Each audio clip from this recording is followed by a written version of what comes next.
कराड नगर परिषदेची तिसरी सर्वसाधारण सभा पार पडलेली आहे. आपल्या सोबत आहेत लोकनियुक्त नगराध्यक्ष राजन सिंह यादव.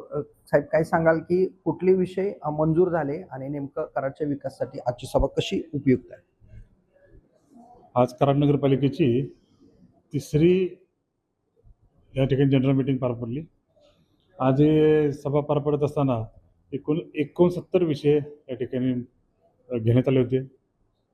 एक विषय तहकूब करता इतर सर्व विषय या ठिकाणी एकमतानं मंजूर झाले.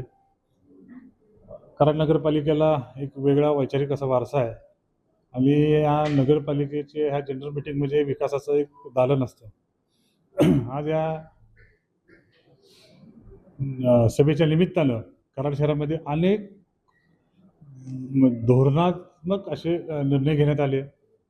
काय गॅसिफायरचे प्रोजेक्ट्स असतील, काय सिटी सर्वेचे एक ठिकाणी योजना असतील किंवा नवीन वाहन विभाग निर्माण करायचा असेल, मागासवर्गीय समिती असेल, बाल सर्वेक्षण समिती असेल, या ठिकाणी वृक्ष प्राधिकरण असेल, जैवविविधता असेल, असे अनेक समित्या गठीत करण्यात आल्या. अनेक नवीन धोरणात्मक निर्णयांना मंजुरी देण्यात आली आणि निश्चितपणे जवळपास सर्व सन्माननीय सदस्यांच्या 362 विषयांना मंजुरी देण्यात आली.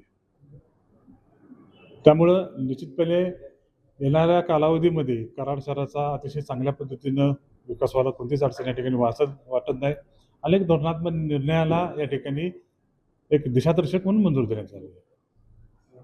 सर्व सदस्यांच्या एकूण 362 विषयांना खेळीमेळीच्या वातावरणात विषयांना मंजुरी देण्यात आली असून हे सर्वच कराडच्या विकासासाठी अत्यंत उपयुक्त ठरणार असल्याची प्रतिक्रिया या ठिकाणी राजन सिंह यादव यांनी दिली. दिनकर थोरात, TV9 मराठी, कराड.